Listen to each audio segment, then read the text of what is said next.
Who grows up wanting to be a prison officer? Or even wanting to work in a prison? Come on now, that's not the norm. It's not something one wants to be.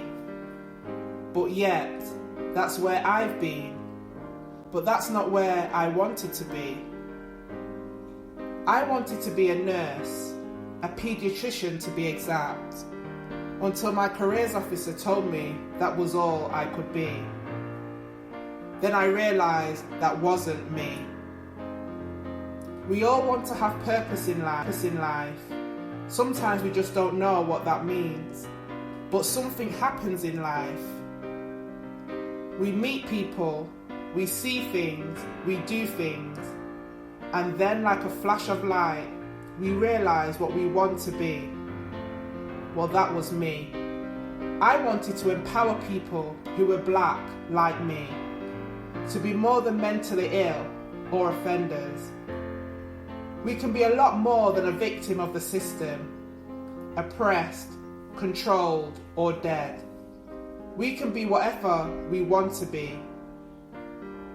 So a long time ago, I entered the prison service. A trainee teacher, young, excited, ready to change the world. I could change the mindset of my students. But what good was that when they felt they were dehumanized within the prison walls? Then I quickly realized the limitations of being a teacher. I was reminded I could control the classroom, but nothing else. And if I wanted to indulge in foolish aspirations to be promoted in the prison four walls, I would have to be less ethnic, have straighter hair, wear clothes 2 sizes bigger than I was, and shop at places I'd never even heard of. In simple terms, I was expected to forget who I was and change my black identity to be something I was not. Now that was not me, and that was not what I wanted to be. But yet, I knew where I needed to be. In the organisation, I feel I should not be. Why? Because there was no one else who looked like me. The only black woman, a prison employee. Invisible in prison occupation literature. A limited record of black employees, unless we were deviant, othered and troublesome. The black woman experience, negated, resistant, nowhere to be seen. The prison employee, an axiomatic white male, no similarities between him and me. But yet the white male officer, the epitome of the prison employee. Now I could have continued to be just me, but I decided to do something different and allow other people to see who I wanted to be. I wanted to be the woman who made other black women like me be seen in a space dominated by those who refused to see me. But yet I was always because there was no one else who looked like me.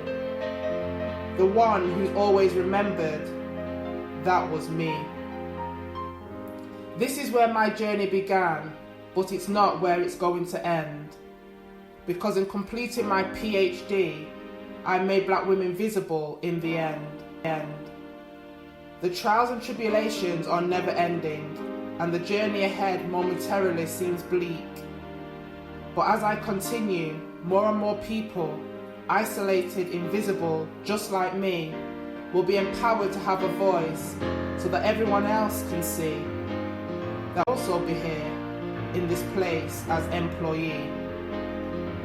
Holding the keys, we can also write the policies and make sure that people who look like me are treated equally. We too can change the discourse by contributing to the discussion, so the organisation can be diverse in order that everyone is represented. People like you. Please like and subscribe to my YouTube channel. You can also follow me on my social media platforms. Look out for my new book, which is a mixture of poetry, narrative and analysis. through the lens of intersectionality and organizational psychodynamics. Stay safe.